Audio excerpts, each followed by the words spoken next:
नमस्कार प्यारे साथियों, स्वागत है आप सबका ग्लोबल स्टडी पॉइंट। इस ऑनलाइन प्लेटफॉर्म पर आज हम इंडियन मैप को लेकर बात करेंगे और यह इंडियन मैप का टॉपिक 12th माध्यमिक शिक्षा बोर्ड में एनसीईआरटी में जो है मानचित्रावली से संबंधित 2 नंबर का क्वेश्चन 100% बनता है।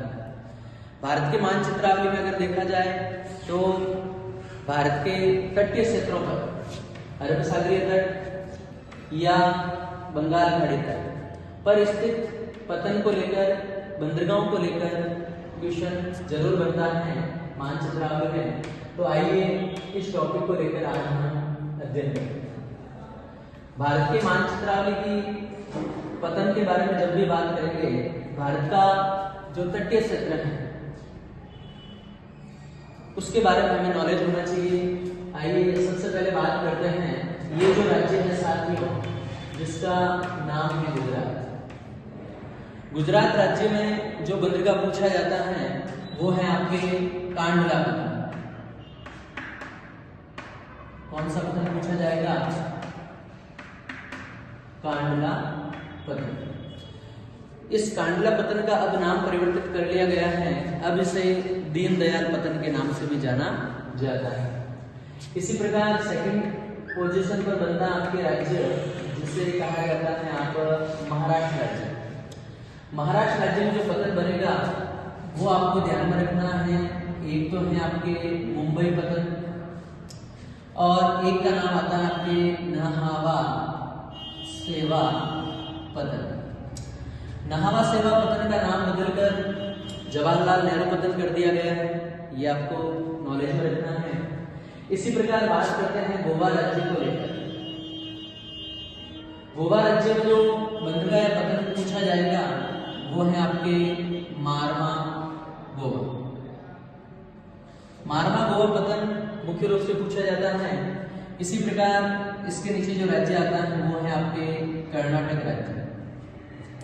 कर्नाटक राज्य में जो पतन पूछा जाएगा उसका नाम याद रखना आपको न्यू मंगलोर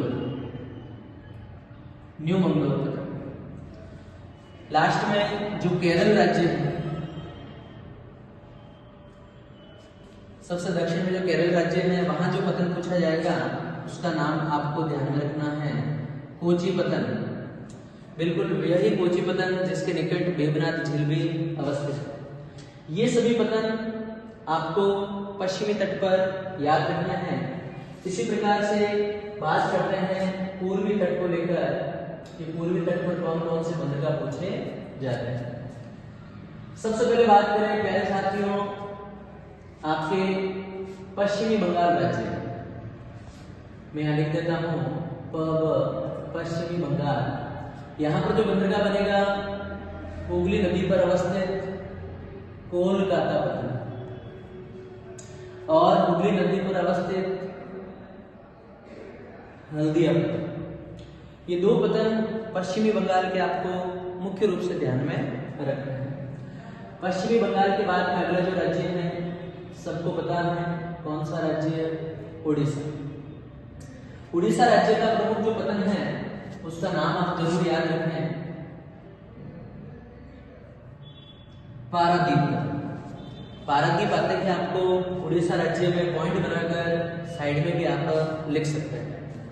इसी प्रकार यहाँ पर जो राज्य आता है एपी का तात्पर्य आंध्र प्रदेश, और आंध्र प्रदेश में 2 प्रमुख पतन आते हैं। एक का नाम है आपके विशाखापट्टनम और एक पतन आता है जिसका नाम है आपके मछलीपट्टनम। ये 2 बंदरगाह आप जरूर याद रखें, विशाखापट्टनम पतन और मछलीपट्टनम पतन। अंतिम तमिलनाडु जो राज्य है भारत के सबसे दक्षिण पूर्व में स्थित, यहाँ पर 3 पतन मुख्य रूप से याद रखने आपको। एक पतन का नाम आपको याद रखना है साथियों एन्नोर पतन। एक पतन का नाम याद रखना है जो तमिलनाडु की राजधानी है चेन्नई पतन को लेकर, और एक पतन जो सबसे दक्षिण में जिसका नाम आपको याद रखना है तूतीकोरन पतन। टूतीकोरन, चेन्नई और एन्नम। ये अगर पूछे तो आपको तमिलनाडु के तट पर बताना है। तो आज प्यारे साथियों केवल भारत के बंदरगाह या पतन को लेकर हमने मानचित्रावली का टॉपिक अध्ययन किया है। नेक्स्ट क्लास में मानचित्रावली के और भी कुछ विशेष टॉपिक हैं, उनको लेकर बात करेंगे। जब तक आप इस ऑनलाइन प्लेटफॉर्म से जुड़े रहिए। जय हिंद, जय जवान।